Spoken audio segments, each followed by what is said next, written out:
Hello dear students, in this video lecture we learn how to solve first order and first degree differential equation.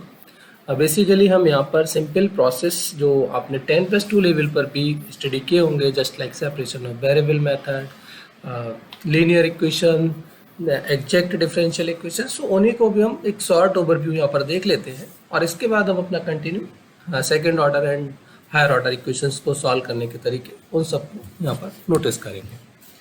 So the standard form of first order differential equation, first order and first degree equation, the standard form of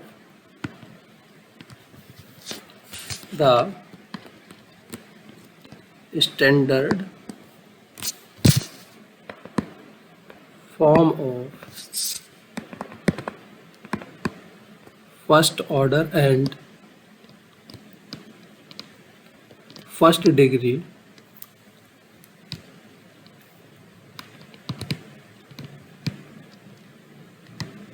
equation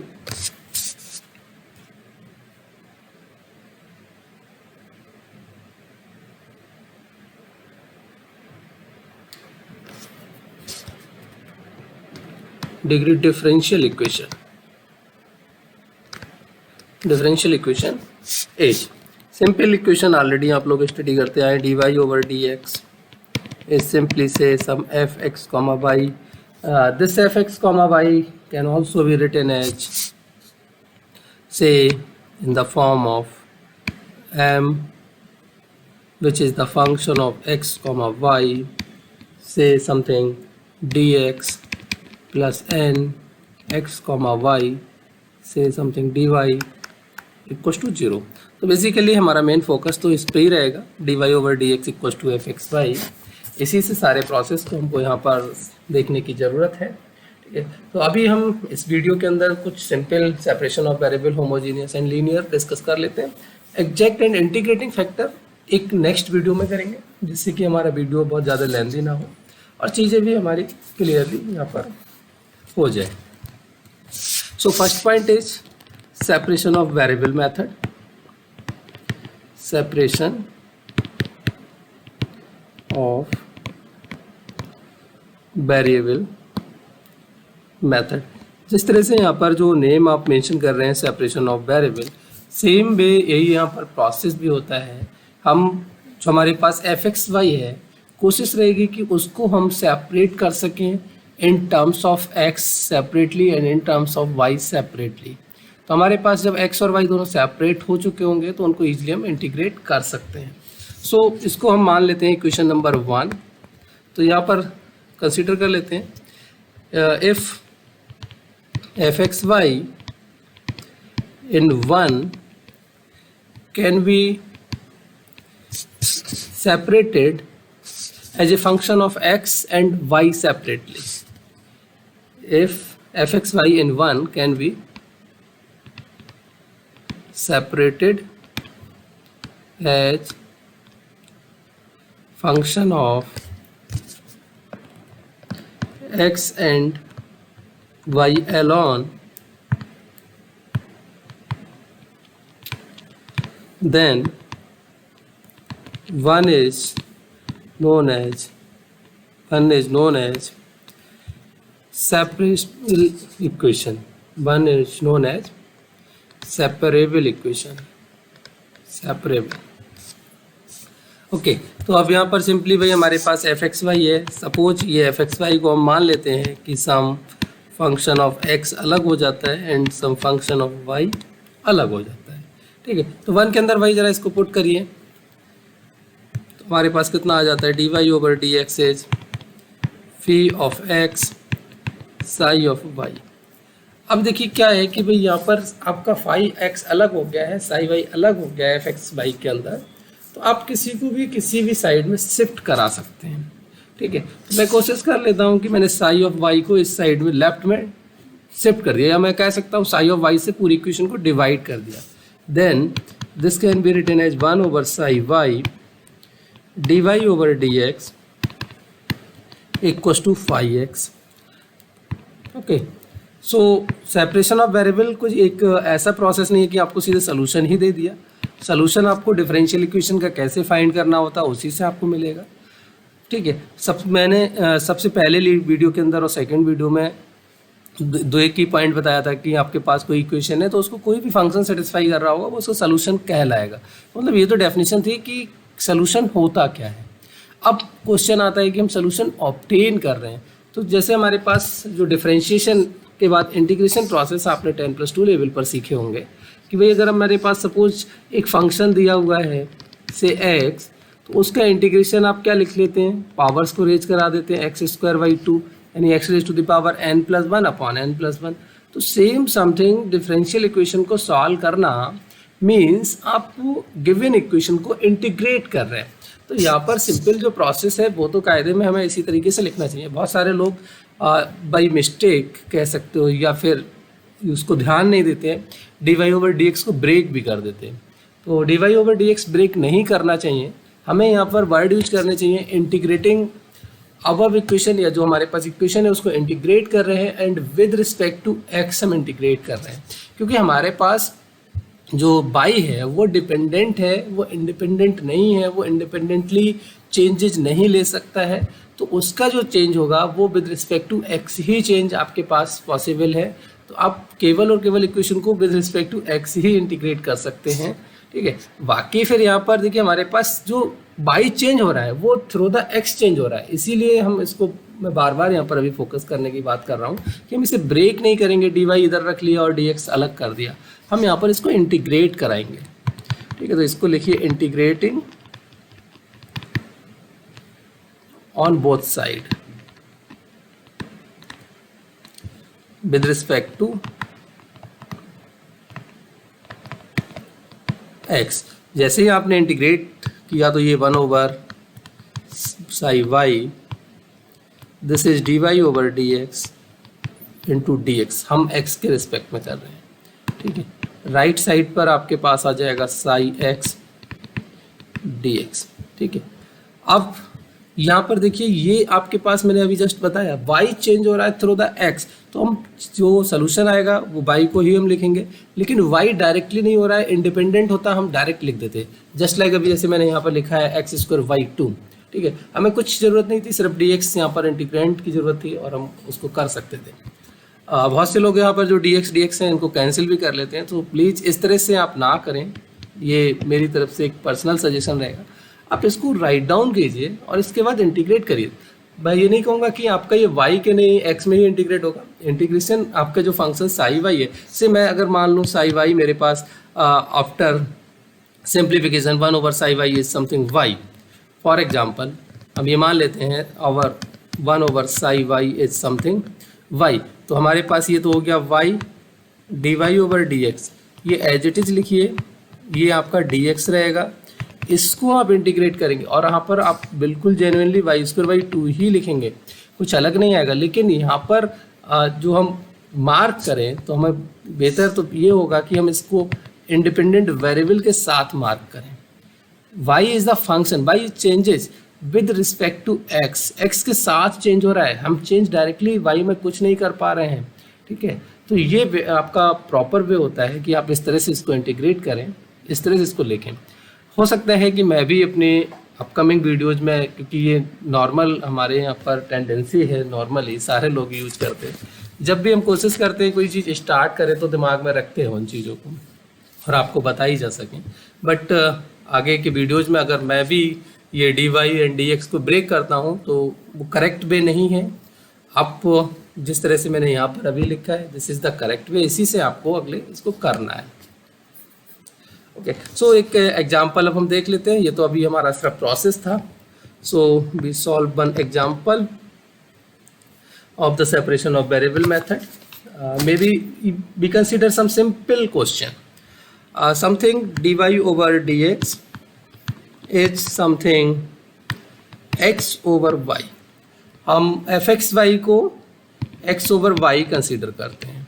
ठीक है, this fxy is the function of x and y। ठीक है, तो उसको हमने x/y ले लिया। भाई सेपरेट कीजिए, वेरिएबल तो ऑलरेडी यहाँ पर सेपरेबल फॉर्म में, y को मैंने लेफ्ट में शिफ्ट कर दिया तो ये हो गया मेरा y dy/dx। ठीक, और राइट में हो गया x। हम इसको इंटीग्रेट करेंगे इंटीग्रेट, मैं यहाँ पर अभी आपको कर रहा हूँ, बाकी आप इसको ब्रेक करके करते रहिए, कोई प्रॉब्लम, लेकिन आपको कॉन्सेप्ट पता होना चाहिए कि हम ब्रेक नहीं कर सकते हैं। तो ये आपके दिमाग में होना चाहिए, ये नहीं होना चाहिए आर्ग्यूमेंट कि हमको यहाँ पर डी वाई लिखा है अपॉन में डी एक्स लिखा है, तो दो क्वांटिटीज़ यहाँ पर दी गई हैं, ठीक है, हमने उनको क्रॉस मल्टीप्लिकेशन में सॉल्व करा दिया। वही d Y over D x is not a numerical value, it's a variable, and variable भी नहीं है, सिंपल ये वेरिएबल का ऑपरेटर है, ऑपरेटर आपका अप्लाई किया गया है वेरिएबल्स पर, एक ऑपरेटर है d Y over D x, differential operator. तो ऑपरेटर्स को हम इस तरह से नंबर्स की तरह नहीं कर सकते। So integrating on both side, तो हमारे पास आप इंटीग्रेशन साइन यूज कर सकते हैं, आप पूरी क्वांटिटीज़ यहाँ पर नोट डाउन कर सकते हैं। आप अगर नहीं करना चाहते हैं, आपको लगता है बहुत टाइम कंज्यूमिंग है, आप डायरेक्ट कर दीजिए, ठीक है, लेकिन आपको प्रोसेस याद रखना चाहिए कि भाई हम इस तरह से इसको नहीं कर सकते। This is the x square by 2 and 1 constant of integration, आप चाहे तो लेफ्ट में इंट्रोड्यूस कीजिए, चाहे राइट में इंट्रोड्यूस कीजिए। सो this is the solution of our equation dy over dx equals to x upon y. One more example, थोड़ा सा डिफरेंट एक और एग्जाम्पल कंसीडर कर लेते हैं। से dy over dx, हम फर्स्ट ऑर्डर फर्स्ट डिग्री पर हैं, तो हमारा ऑर्डर भी फिक्स रहेगा, डिग्री भी फर्स्ट रहेगी। हम अच्छा एक चीज़ और बता दें, हम यहाँ पर जितनी भी डिफरेंशियल इक्वेशंस डिस्कस करेंगे नॉर्मली, ठीक है, जब तक आपको यहाँ पर नहीं बोला जाता है हम लीनियर डिफरेंशियल इक्वेशंस को ही सॉल्व कर रहे हैं, कोई भी नॉन लीनियर डिफरेंशियल इक्वेशन आपके पास नहीं होगी। नॉन लीनियर के बहुत ही लिमिटेड मेथड्स अवेलेबल हैं, एनालिटिक मेथड्स, तो एक दो हैं जिनको हम अभी डिस्कस करेंगे, जब भी हमारा कंटेंट आएगा नॉन लीनियर का तब हम उसको भी डिस्कस करेंगे। बट पहले अभी हमारे पास जितना भी फर्स्ट ऑर्डर सेकेंड ऑर्डर जितनी भी इक्वेशंस होंगी वो ऑल आर लीनियर इक्वेशंस, ठीक है। तो यहाँ पर सिर्फ फिर रह जाता है रोल ऑर्डर का। तो अब डिग्री तो जब लीनियर है तो 1 हो गई, फिक्स हो गई, ठीक है। इस इक्वेशन को मान लेते हैं से something x square upon 1 minus y square, कुछ इस तरह से ले लिया। तो सेम प्रोसेस शिफ्ट कर लीजिए, 1 minus y square d Y over D x equals to x square, ठीक है। अब हमारे पास सिंपल, पहले भी मैंने आपको बोला कि डिफरेंशियल इक्वेशन का सॉल्यूशन का मतलब आप एक ऐसा फंक्शन सर्च करके लेके आएँ जो आपकी इक्वेशन को सेटिस्फाई करे, ठीक है। तो यहाँ पर भी हम यही सारा काम कर रहे हैं कि एक फंक्शन ही सर्च कर रहे हैं जो हमारी इक्वेशन को सेटिस्फाई करे। तो इंटीग्रेट करा लेते हैं भाई, तो ये तो हो गया हमारे पास बाई। अब हम थोड़ा सा शॉर्ट में भी लिख सकते हैं, आप लोग पूरा ज़्यादा डिटेल्स में ना लिखें, प्रीवियस वन की तरह इस तरह से सीधे लिखते हैं इंटीग्रेट। तो यहाँ पर y minus y cube by 3 and this one is x cube by 3 plus a constant of integration c, or you can shift in the right side all the variable terms. So this can be written as minus x cube, this can be written as 3y minus y cube equals to, इसको c dash कह देते हैं, ये हमारा c हो गया। तो हम इस तरह से सिंप्लीफिकेशन भी कर सकते हैं। तो ये है सेपरेशन ऑफ वेरिएबल। आपको आई होप कोई भी इक्वेशन इस तरह से होगी, आप इजीली सेपरेशन ऑफ वेरिएबल का यूज कर सकते हैं। मैक्सिमम इक्वेशंस आपकी सेपरेशन ऑफ वेरिएबल से ही सॉल्व होंगी, तो आपको कोई ज़्यादा प्रॉब्लम नहीं आनी चाहिए। अच्छा, एक दो कुछ ऐसे सिंपल क्वेश्चंस हम एक आध और कर लेते हैं जिनमें हमारे पास ऑप्शंस टाइप से कुछ क्वेश्चंस अगर दिए हों तो हम उनको कैसे करके सॉल्व करेंगे, ठीक है। तो किस तरह से उनको सॉल्व करना है वो यहाँ पर देख लेते हैं थोड़ा सा। फॉर एग्जाम्पल हमारे पास एक क्वेश्चन है जो कॉम्पिटिटिव एग्जाम्स में भी आपको जिस तरह से क्वेश्चंस मिलते हैं, तो बेसिक इस तरह से जो हमने अभी एग्जांपल्स किए हैं ये तो नहीं मिलेंगे डेफिनेटली। तो सपोज ये भी हम जो करने जा रहे हैं ये भी नहीं मिलेगा, लेकिन हाँ कुछ आप अप्रोच सीख सकते हैं। जो लोग इनिशिएट कर रहे हैं डिफरेंशियल इक्वेशन वो लोग थोड़ा सा सीख सकते हैं कि कॉम्पिटिटिव एग्जाम्स में सीधे सीधे डिफरेंशियल इक्वेशंस आपको सॉल्व करने के लिए नहीं दी जाएगी, आपसे कुछ कंडीशनल टाइप की चीज़ें पूछी जाएंगी, ठीक है।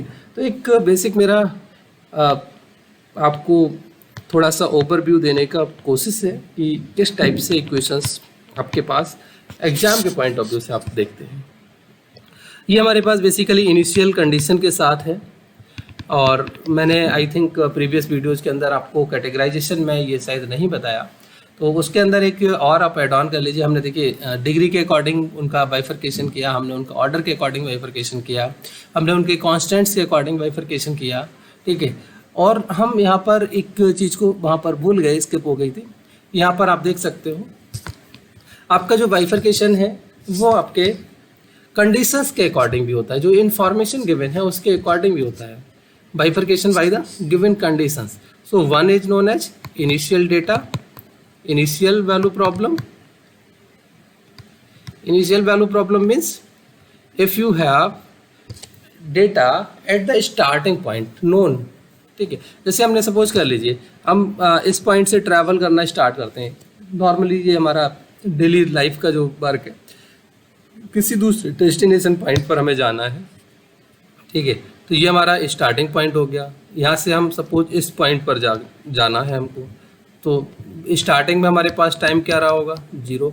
हमसे पूछा जाए कि what is the time at, इस पॉइंट पर पहुंचने में कितना टाइम आपको लगा, तो भाई स्टार्टिंग में आपके पास 0 होता है। तो यहाँ पर जो भी इंफॉर्मेशन होगी या जो पॉइंट आपको डिस्टेंस की बात कर ली जाए कि इस पॉइंट पर डिस्टेंस कितनी थी, यहाँ पर कितनी हो जाएगी, ठीक है। या आपसे वेलोसिटी की बात कर ली जाए कि आपने स्पीड कितनी थी, तो इनिशियली जब हम स्टार्ट करते हैं तो स्पीड की बात कर लें तो स्पीड 0 होती है अगर हम रेस्ट पोजीशन में है, और जैसे मूव करते हैं तो हमारी स्पीड चेंज होती रहती है, ठीक है। तो इस तरह से हमारे पास जो प्रॉब्लम्स गिवन होती हैं उनको बोलते हैं इनिशियल वैल्यू प्रॉब्लम। और एक तो उसमें जैसे कंडीशन समथिंग लाइक दैट ये आ जाता है आपका, ये इनिशियल वैल्यू हो गई, this one is initial value, ठीक है। और ये वैल्यू किसकी, इंडिपेंडेंट वेरिएबल की है, ठीक। तो इस तरह से हम कुछ कंडीशंस दे देते हैं अपनी इक्वेशन के साथ। जैसे अभी मैंने एक एग्जांपल बोला, स्पीड की बात कर लो, तो वो बहुत अच्छा एग्जांपल है, ठीक है। इसी तरीके से अब हमारे पास दूसरा पॉइंट आता है बाउंड्री वैल्यू प्रॉब्लम।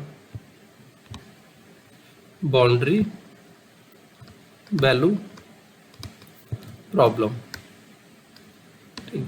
इसमें क्या होता है कि भाई हमारे पास इस तरह से हम टाइम को इंक्लूड नहीं कर रहे हैं। नॉर्मली इनिशियल वैल्यू प्रॉब्लम्स आपका जब टाइम इंक्लूजन होता है तब हम डिफाइन करते हैं, बट मान लीजिए हमारे पास कहीं पर जो कोई भी प्रॉब्लम है जिसके अंदर टाइम इन्वॉल्व नहीं हो रहा है, टाइम से हम फ्री प्रॉब्लम को कंसीडर कर रहे हैं, ठीक है।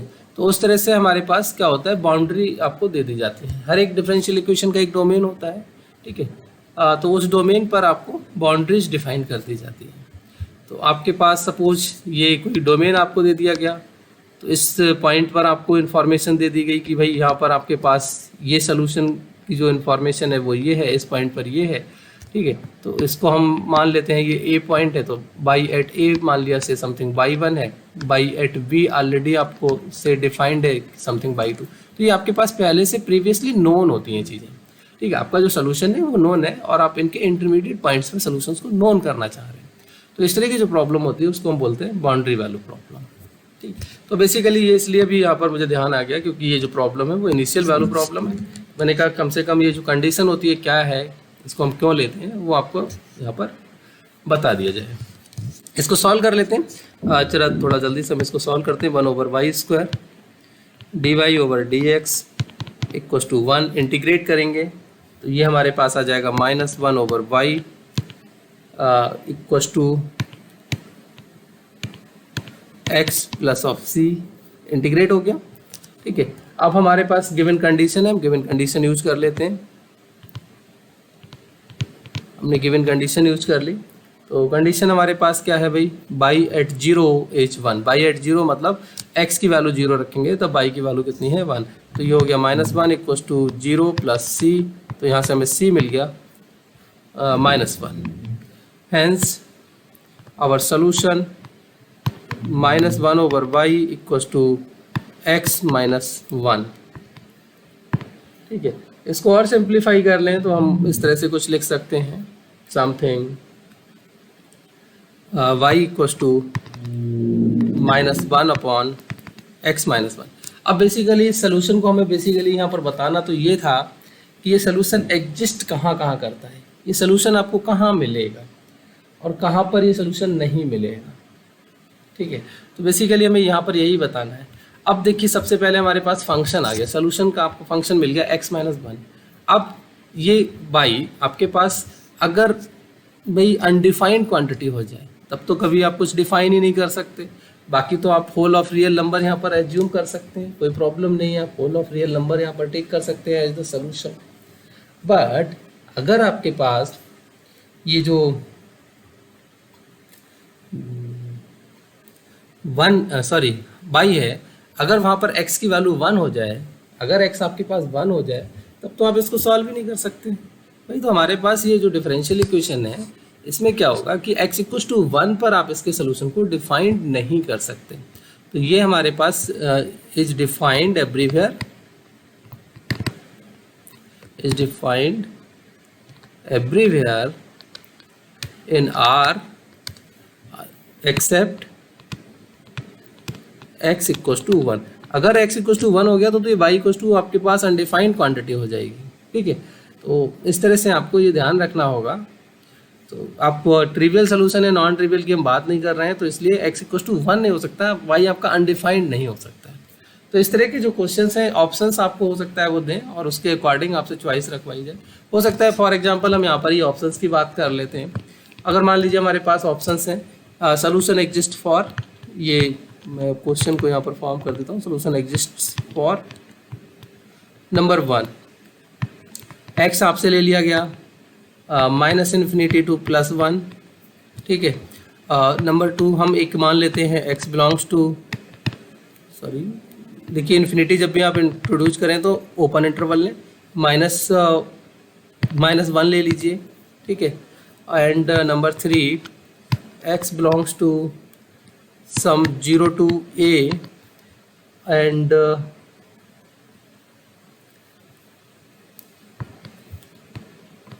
a जो है वो ग्रेटर देन 1 हमने ले लिया है, ठीक है, 1 को इंक्लूड करा दिया वहाँ पर। और नंबर 4 x हमने कुछ ऐसा ले लिया कि 1 यहाँ पर इंक्लूड करा दिया और a यहाँ ले लिया, ठीक है। तो इसको हमने फिर a1 ग्रेटर ले लिया, समथिंग कुछ भी इस टाइप से हो सकता है। तो अब भाई आप यहाँ पर चूज करना है, आपको सिंपली सोल्यूशन में दिख रहा है कि हम x इक्वल टू 1 पर इसे डिफाइन नहीं कर सकते, x इक्वल टू 1 पर डिफाइन नहीं कर सकते। अब तो जिस इंटरवल के अंदर आपका x इक्वल टू 1 इन्वॉल्व होगा, वो सारे के सारे सोल्यूशन नहीं, उसके अंदर आप डिफाइन नहीं कर सकते। तो यहाँ पर देखिए आपके पास x इक्वल टू 1 इंक्लूडेड हो रहा है क्योंकि हम -1 तक जा रहे हैं। तो this can never be the solution. यहाँ पर आपने a को ग्रेटर देन 1 लिया है और एग्जैक्टली आप उस पॉइंट तक क्लोज्ड इंटरवल आपने दिया है। तो यहाँ पर भी 0 से a आप इंटरवल को ले रहे हैं, 1 इंक्लूड करते हुए ले रहे हैं, so this can never be the solution. यहाँ पर 1 से आपने इंक्लूड करके और किसी भी किसी भी a तक जा रहे हैं विच इज ग्रेटर देन 1, तो यहाँ पर भी 1 का इंक्लूजन कर लिया, तो ये भी सोल्यूशन नहीं होगा। तो फिर क्या बचता है, यहाँ पर हमने 1 को इंक्लूड नहीं किया, ओपन इंटरवल लिया। अगर हम यहाँ पर भी क्लोज दे दें तो अगेन हमारे पास इसमें भी सोल्यूशन एग्जिस्ट नहीं करेगा, ठीक है। तो इस तरह से आपको ऑप्शंस को देख के चूज करेंगे। तो जरूरी नहीं है कि जैसे यहाँ पर तो हमारे पास होल ऑफ आर डिफाइंड हो रहा है एक्सेप्ट 1, लेकिन हो सकता है सोल्यूशंस के जो आपको ऑप्शंस दिए जाएं वो कुछ सम इस टाइप से हों, तो उन पर आपको थोड़ा सा फोकस करके चलना है कि जो आपकी रिक्वायरमेंट है, जहाँ पर भी आपका पॉइंट प्रॉब्लम कर रहा है बस उसको एक्सक्लूड कर दीजिए, बाकी जो भी है उसको आप लगा लेंगे आंसर। तो ये सेपरेशन ऑफ वेरिएबल से हमने कुछ यहाँ पर पॉइंट्स डिस्कस कर लिए। अब हम नेक्स्ट पॉइंट डिस्कस करने वाले हैं होमोजीनियस इक्वेशन। अब होमोजीनियस भाई किस टाइप की इक्वेशंस होती हैं? Number 2 homogeneous differential equation.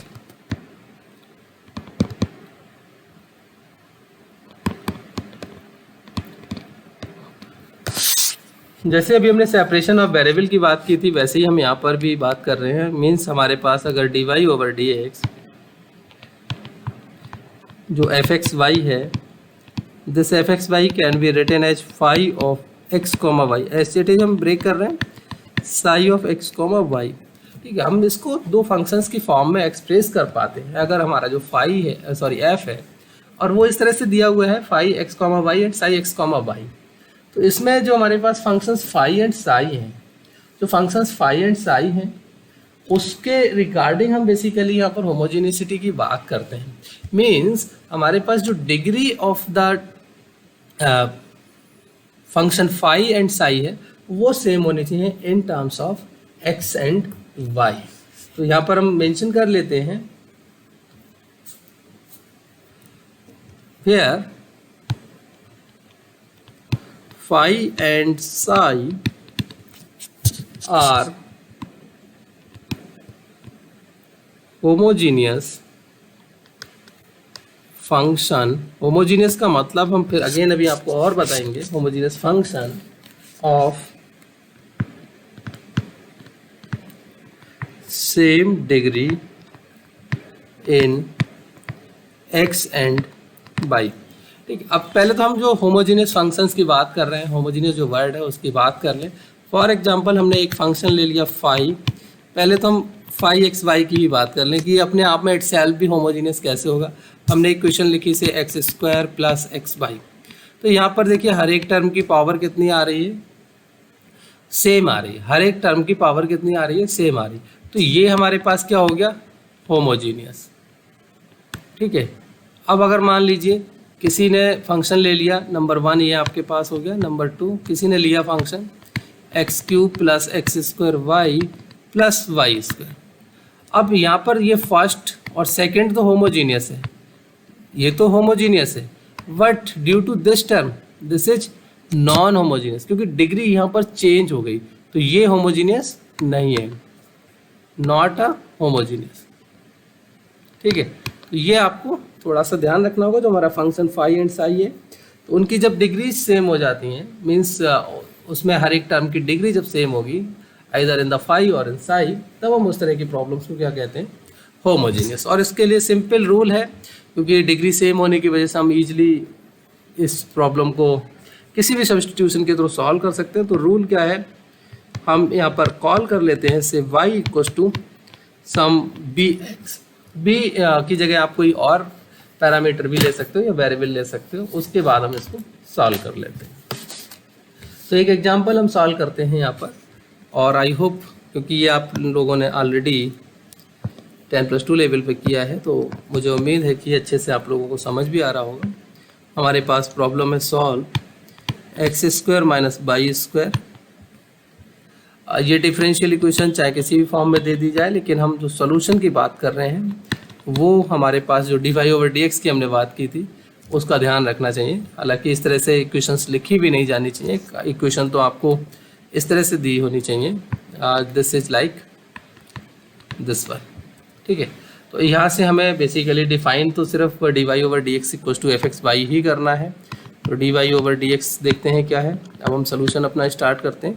तो dy/dx हम देखते हैं भाई हमारे पास सारा है, ये माइनस का है, इसको राइट में शिफ्ट कर दिया तो ये एज इट इज आ जाएगा x square minus y square, और dx/dx के साथ लगा हुआ है एक्स वाई। तो यहाँ पर आप नोटिस कर लीजिए what is the phi and what is the psi. आपका फाई है x square minus y square, जितने भी टर्म है सारे सेम डिग्री के हैं, दैट इज होमोजीनियस है। नीचे आपके पास एक्स वाई आ रहा है, ये भी होमोजीनियस है। ठीक, होमोजीनियस का एक और मैं यहाँ पर मीनिंग बता दूँ, होमोजीनियस का मतलब ये नहीं है कि आपके पास नोमरेटर और डिनोमिनेटर की डिग्री सेम है। होमोजीनियस का मतलब है कि आपके पास जो पावर्स हैं वो एक टर्म के अंदर एक जैसी हो। ठीक है, जस्ट लाइक एक टर्म का मतलब हो गया कि आपका नोमरेटर में सेम पावर्स होनी चाहिए, डिनोमिनेटर के जितने भी टर्म्स हैं उनकी सेम पावर होनी चाहिए। ये खास तौर से ध्यान रखना होगा कि होमोजीनियस का मतलब ये है, ये नहीं है कि हमारी नोमरेटर और डिनोमिनेटर दोनों में जैसे ऊपर यहाँ पर 2 आ रही नीचे भी 2 आ रही है, ये एक कोइंसिडेंस है पर्टिकुलर प्रॉब्लम का। तो ये जरूरी नहीं है, हो सकता है ऊपर x cube minus y cube हो, तब भी हमारी प्रॉब्लम सॉल्व होगी। ठीक है, तो इसके लिए हम क्या करते हैं भाई, लेट कर लेते हैं y equals to v x. ठीक है, तो अब हमने एक नया वेरिएबल यहाँ पर इंट्रोड्यूस कर दिया, y की जगह पर हम b एक्सपुट करने जा रहे हैं, यानी b को हम यहाँ पर डिपेंडेंट वेरिएबल बनाने जा रहे हैं। तो इसको सॉल्व करते हैं। तो यहाँ से हमने कोशिश की है dy/dx फाइंड करने की। dy/dx जब हम फाइंड करेंगे तो हमारे पास b भी x का फंक्शन है और x इंडिपेंडेंटली x का है ही, तो ये हो गया x का डिफरेंशिएशन 1, तो b आ गया प्लस x को एज इट इज रखा, ये आ गया dv/dx। होता क्या है कि भाई इस प्रोसेस को करने के बाद जो आपकी इक्वेशन है वो एक तरीके से सॉल्वेबल फॉर्म में आ जाती है। Means solvable in the sense जो सेपरेशन ऑफ वेरिएबल आपने सबसे पहला मेथड यूज किया है उसके फॉर्म में आप पहुंच जाएंगे, ये आफ्टर तक दिस कन्वर्जन। सो भाई ये आपके पास वैल्यू मिल गई, इसको पुट कर लो। जो फिर हम अपनी इक्वेशंस को सॉल्व करते हैं, देखते हैं क्या आता है। ठीक है। हेंस इसको 1 कह लो, हम 1 की बात कर रहे हैं। तो हमारे पास dy ओवर dx हो गया b plus x dv over dx equals to x square as it is minus y की जगह b square x square upon x times of v x. So right side में कुछ take out हो रहा है, x square 1 minus b square upon यहाँ पर भी x square times of b, x square से एक्स स्क्वायर कैंसिल हो गया, तो समथिंग। अब ये x d v over D x हमने इस साइड रख लिया, बाकी के क्वांटिटीज को राइट में भेज दिया, इसका एलसीएम भी दे देते हैं, तो ये बी स्क्वायर हो गया। ठीक है, तो ये अब हमारे पास फाइनली आ गया 1 minus 2b square upon v। ये आ गया x dv ओवर dx। अब यहाँ पर अगेन आपके पास आप देख रहे हैं कि आपका ये सेपरेशन फॉर्म यहाँ पर आ रही है, तो v upon 1 minus 2b square dv over dx, और इसको हम इधर भेज देते हैं, तो ये हो जाएगा 1 ओवर x। इनको इंटीग्रेट करा लेते हैं। ठीक है, इंटीग्रेट। अच्छा, आप लोगों ने कुछ सब्स्टिट्यूशन प्रोसेस सीखे होंगे। ठीक है, तो हम यहाँ पर कुछ सब्स्टिट्यूशन प्रोसेस ही ले लेते हैं। This is the 2b square, तो ये तो अगर हम पूरा का पूरा टी कॉल कर लें, अगर 1 माइनस 2b स्क्वायर, तो हमारे पास इसका डिफ्रेंशिएशन आएगा, दिस इज द 2 2 4b आएगा, यानी 4b dv। ठीक है, इसको हम टिक कर लेते हैं। अच्छा, मैं भी अब आपके लिए वैसे ही लिखना शुरू कर देता हूँ। मैंने जस्ट जो प्रोसेस बता दिया था वो काफ़ी है, अब बाकी हम अपना सॉल्यूशंस ऐसे ही करते रहेंगे। ओके, तो क्योंकि कहीं ना कहीं आपको कन्फ्यूजन ना हो कि भाई हमने d v over D x रखा है बट हम केवल बी के लिए इंटीग्रेट कर रहे हैं, तो आपके उसी यूजुअल फॉर्म में हम भी आ जाते हैं। तो यहाँ पर इसको टी कॉल कर लेंगे और इसके बाद हमारा ये इंटीग्रेशन हो जाएगा, तो ये आ जाएगा -1 ओवर 4। ये अगर किसी को कोई डाउट हो रहा है तो आप इसको टी कॉल करिए, इसके बाद पूरा प्रोसीड कीजिए और फिर यहाँ पर इसको पुट करना, log of 1 minus 2b square, और इधर आपको आ गया log x प्लस से कांस्टेंट को भी हम log में ले लेते हैं, प्लस log ऑफ c। तो log रूल के अकॉर्डिंग ये पावर हम रेज करा सकते हैं, log 1 minus 2b square to the power -1/4 equals to log x minus, अच्छा प्लस रखा हुआ था तो इसका मल्टीप्लिकेशन दे दो into c। So log log हटा दीजिए, एंटी लॉग टेक कर लीजिए, तो 1 minus 2b square to the power -1/4 equals to x times of c। ये पावर्स को भी हम थोड़ा सा चेंज करा लें तो आई थिंक समथिंग कुछ ऐसे हमारे पास आ जाएगा। ये पावर तो 4 इधर चली जाएगी, -1 रहेगी, फिर उसको भी हमने शिफ्ट कर लिया, तो ये आ जाएगा 1 minus 2b square times of x C to the power 4। तो b की वैल्यूज को रिटर्न कर दो। b कितना है जो आपने कॉल किया था, वहाँ से अगर आप b देखेंगे तो यहाँ से आपको b कितना मिल जाएगा, y ओवर x। तो इसको हम यहाँ पर पुट कर देते हैं, this is 1 minus 2 y over x to the power 2, this is X C to the power 4। तो ये हो गया आपके पास X square minus 2y square, और ये पावर आपके अपॉन में एक्स स्क्वायर आ गई into x power 4 into sum c, या आपको कोई और नाम दे दो, c टू द पावर 4 को सम b। ठीक है, तो 4 से 2 कैंसिल हो गई, ये 2 बच गई, तो x square times of 1 minus 2y square, और इस b को भी इधर भेज दो, से समथिंग a। तो इस तरह से आप इनको सॉल्व कर सकते हैं। So this is a simple process to solve the homogeneous differential equation. बाकी मैं और एग्जांपल्स नहीं करूँगा, आप लोग अगर किसी का कोई क्वेश्चन होता है तो आप मुझे कमेंट सेक्शन में भी अपना क्वेश्चन दे देना, तो मैं उस पर कोशिश करूँगा आपको सॉल्व कराने का। तो जस्ट मैंने पहले भी बोला, क्योंकि हम यहाँ पर सिर्फ ये ओवरव्यू एक देख रहे हैं केवल, क्योंकि आप लोगों ने 10+2 लेवल पे किया है, तो एक तरीके से सिर्फ रिवीजन टाइप है। ये हमारा फोकस रहेगा इसकी एनालिटिक प्रॉपर्टीज़ पर। हम प्रॉपर्टी बेस्ड क्वेश्चंस को सॉल्व करने की कोशिश करेंगे, ठीक है, या जो मॉडलिंग का पार्ट है उसको थोड़ा बहुत करने की कोशिश करेंगे। या आपके पास second order third order equations हैं उनको सॉल्व करेंगे। इस तरह की प्रॉब्लम्स हम यहाँ पर कोशिश करेंगे सॉल्व की जाए। Next one is linear differential equation. ये भी आप लोगों ने 10+2 पे की है, लीनियर डिफरेंशियल इक्वेशन। अगर मैं फर्दर यहाँ पर अगेन फिर से बोल रहा हूँ, अगर किसी का कोई क्वेश्चन है, अगर किसी को कोई सॉल्व करने में दिक्कत आ रही है, आप मुझे कमेंट सेक्शन में अपना क्वेश्चन लिख दीजिए। तो नॉर्मली सारे लोग फ़ोन से तो यूज करते हैं, आप फ़ोटो लीजिए और उस फोटो को वहाँ पे पोस्ट कर दीजिए, मैं आपको उसका सलूशन प्रोवाइड करने की कोशिश करूँगा। The differential equation of the form, एक पर्टिकुलर आपको फॉर्म दे दी जाती है डिफरेंशियल इक्वेशन की, से something dy/dx plus p of y equals to q, where p and q are the functions of x and y, where p and q are functions of x और constant. तो जितने भी जो functions की हम बात करते हैं वो सारे के सारे इंडिपेंडेंट वेरिएबल्स के होते हैं, चाहे हम ऑर्डिनरी डिफरेंशियल इक्वेशन की बात करें या पार्शियल की बात करें। नॉर्मली जो हमने इक्वेशंस को स्टडी किया है, पार्शियल में भी जो लोग अगर ऑलरेडी कर चुके हैं तो डेफिनेटली उनके लिए ये तो बहुत सिंपल चीज़ें हैं, ठीक है। या फिर जो लोग अभी यहाँ ऑर्डिनरी करके पार्शियल करेंगे तो वहाँ पर भी आप नोटिस कीजिए कि मैक्सिमम आपके जो फंक्शंस हैं वो इंडिपेंडेंट वेरिएबल्स पर ही आपको डिफाइन किए जाते हैं, सच काइंड जिस तरह से इक्वेशन के अंदर जो हम कॉफिशिएंट्स इंट्रोड्यूस कर लेते हैं उनके लिए, ठीक है। तो यहाँ पर ये बेसिकली कॉफिशिएंट्स हैं, उन कॉफिशिएंट्स के लिए हम यहाँ पर बात कर रहे हैं। तो इसका जो इंटीग्रेशन सिंपल प्रोसेस है कि आपको इसके लिए इंटीग्रेट कर लेना है, तो इंटीग्रेटिंग फैक्टर की ज़रूरत यहाँ पर हमें पड़ जाती है, जिसके लिए हम इंटीग्रेटिंग फैक्टर यहाँ पर डिफाइन कर लेते हैं। इसका सोल्यूशन निकालने के लिए हम IF डिफाइन करते हैं, integrating factor, which is given as e⁻p times of dx, ठीक है।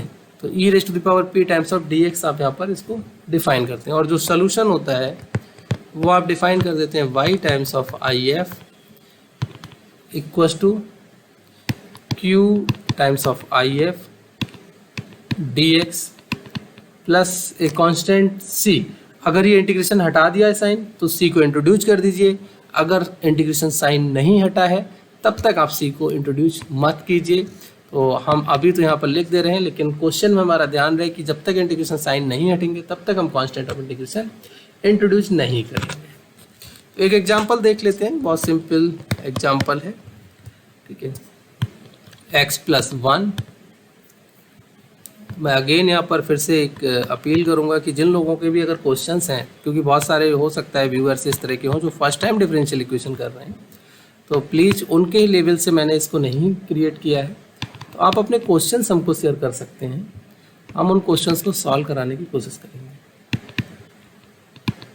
ठीक है। तो यहाँ पर हमारे पास भाई dy/dx के साथ तो कुछ होता नहीं था, तो इसको तो हमें फ्री बनाना पड़ेगा। तो इसको हमने बना लिया फ्री dy/dx, यानी x+1 से हमने क्या कर दिया, होल इक्वेशन को डिवाइड कर दिया, ठीक है।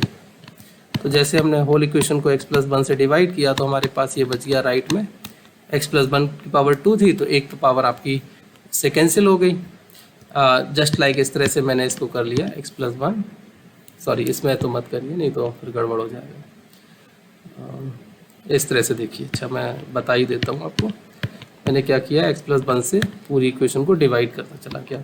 ये पावर 2 थी, ये x+1 था, तो ये वाला इससे कैंसिल हो गया, ये इससे कैंसिल हो गया, तो इक्वेशन आपकी आ गई dy/dx minus y upon x+1 means this is the p, this is your q, ठीक है।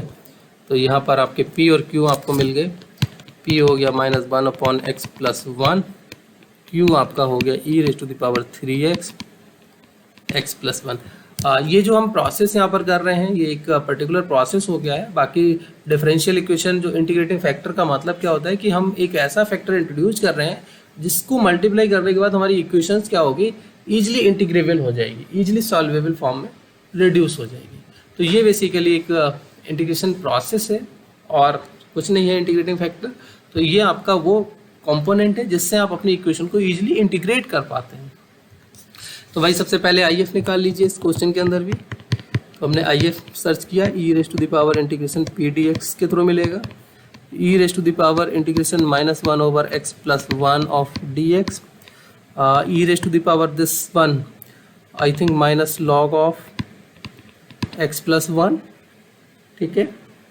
एंड आफ्टर सिंप्लीफिकेशन इस पावर को ऊपर ले लो, e raise to the power log, और ये हो गया 1. अच्छा ऐसे मत लिखो, ऐसे लिख लो इसको, x plus 1 to the power minus 1. अच्छा, exponential and log are reverse inverse function of each other, not the reverse, inverse of each other, so these are cancel out. तो ये कितना मिल जाएगा आपको, x plus 1 to the power minus 1, that is finally x plus 1. इससे multiply कर लेते हैं. हेंस सोल्यूशन हमें देखना है y times of 1 upon x plus 1, right side में q e raise to the power 3x x plus 1 into I F is x plus 1 dx. ठीक है, इधर तो एज इट इज चलता रहेगा y अपॉन एक्स प्लस 1. इधर आपका x plus 1 से x प्लस 1 हो गया cancel, e raise to the power 3x dx as it is. ठीक है, अब e raise to the power 3x का integration, e raise to the power 3x upon 3. Now you introduce the constant of integration. ठीक है, तो ये हो गया y upon x plus 1. So in this way you can solve the linear differential equation. तो important point यही है यहाँ पर कि हम इंटीग्रेटिंग फैक्टर क्यों निकालते हैं. तो मैंने अभी आपको बता ही दिया, integrating factor basically is a component which makes your equation in integrable form, easily integrable. हम एग्जेक्ट में भी देखेंगे, हम इंटीग्रेटिंग फैक्टर वहाँ पर भी देखेंगे. ठीक है, बहुत सारी इक्वेशन डायरेक्टली सॉल्वेबल होंगी, बहुत सी नहीं होंगी, तो उनके इंटीग्रेटिंग फैक्टर के थ्रू हम मल्टीप्लाई करके उनको इंटीग्रेबल फॉर्म में कन्वर्ट करेंगे.